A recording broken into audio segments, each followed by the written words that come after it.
Hey guys, welcome back to Talk of the Town. Joining us now from Endurance House Madison is Kyle Larson. Thank you so much for joining us. Well, thanks for having me. So Kyle, we're going to talk to you about starting a walking or running program for success. All right. So, first thing we need to know is, let's talk about the running shoe, right? So the running shoe makes a huge difference. I would imagine you're the expert. You got to tell us how it makes such a big difference. Sure, absolutely. So it's really important to make sure that you're in the right shoe for you. As you're running, you're going to land maybe about 2,000 times per mile, and you're going to land about 4 to 6 times your body weight.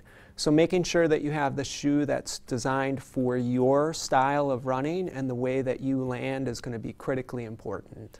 And for somebody who is running frequently, or maybe I don't know if it matters, the frequency, how often do you replace running shoes? Is that something you need to do pretty frequently, or can you have them for a while?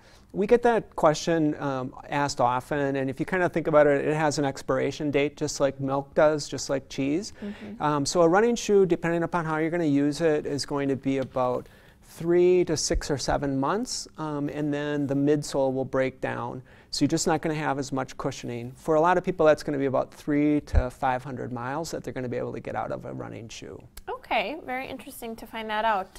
I need to replace mine. Talking to you, now I know. Yeah. I suspected, but so talk to me a little bit about, for folks who are new to running or just new to fitness in general, what can you tell first timers, maybe some tricks of the trade or advice? Sure. I think 2 key things are, and just to kind of simplify it, first one is don't be that other guy. And what I mean by that is be yourself.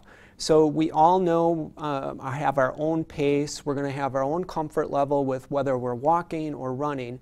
So if someone else is walking or running faster than you, then that's fine. Don't try to chase them. And don't try to do whatever their program is. The other one would be the rule of 2s. Don't do too much, don't do it too soon, and don't do it too fast. Again, go about it in a measured approach. That's really good advice, because I don't know if it's just me, I have a feeling other people do this too, but when you haven't done something in a while and you get back into it, or you're starting something new, you have a tendency to want to go all gung-ho, right? And just do so much on your first day, and then you always regret it on the second day. It happens you're every walking around spring. like you're on stilts or something. Yeah. Absolutely. So that's really good advice. Definitely you got to take it in stride and go at your own pace. Right. So very good advice for folks.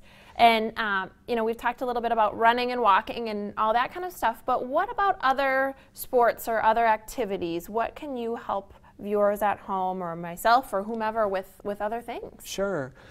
So being a specialty retail store, we do a lot with running and walking, but we also do a lot with triathletes. So a lot of times we'll have people that will come to us and they're looking to determine what size bike should I buy.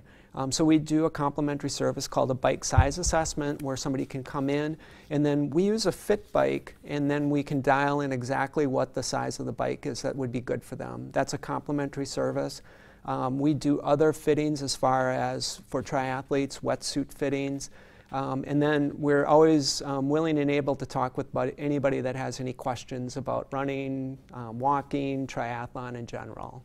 That's awesome, and that's so nice to know too, because for a lot of beginners out there with biking or any other activity, we need experts like you to sort of guide us along, right? And give us some advice for our first time and what to buy. And that's nice that it's complimentary too. Yeah. And we're really proud of the fact that our bike service repair, when we generally have bikes turned around within 48 hours, sometimes within 1 day. So people that really want to be active and be on their bike, they can count on us in getting their bike back and on the road right away. Oh, that's nice. A quick turnaround. Yeah, absolutely. And for folks who maybe aren't beginners and are into doing some training, talk to me about how Endurance House can help folks with training activities. Yeah, absolutely.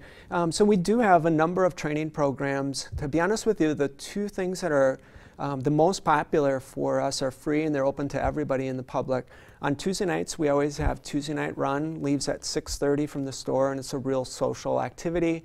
It's a no-drop run, so it's open for everybody, and that's every Tuesday night. And then this summer, we just started doing Recovery Ride Monday, and we partnered with our good friends over at Ale Asylum, and we leave from Ale Asylum on Monday nights. go for a nice easy ride, and then hang out and tell stories afterwards. But for the person that's looking for training, we have triathlon training programs, we have 5K programs, we have marathon, half marathon programs. All kinds of different things for folks to come check out and train with you and then be a part of some great local events. Yeah, so absolutely. Excellent. Well, we look to you, the experts over there at Endurance House. Thank you so much, Kyle, for joining us. We You bet. really appreciate it, and we'll come see you for some athletic advice as we need it. Sounds great. All right. Well, we'll have you back. You guys stay right where you are. If you haven't been to the National Mustard Museum in a while, or if you've never been, stick around. We've got them coming up right after the break.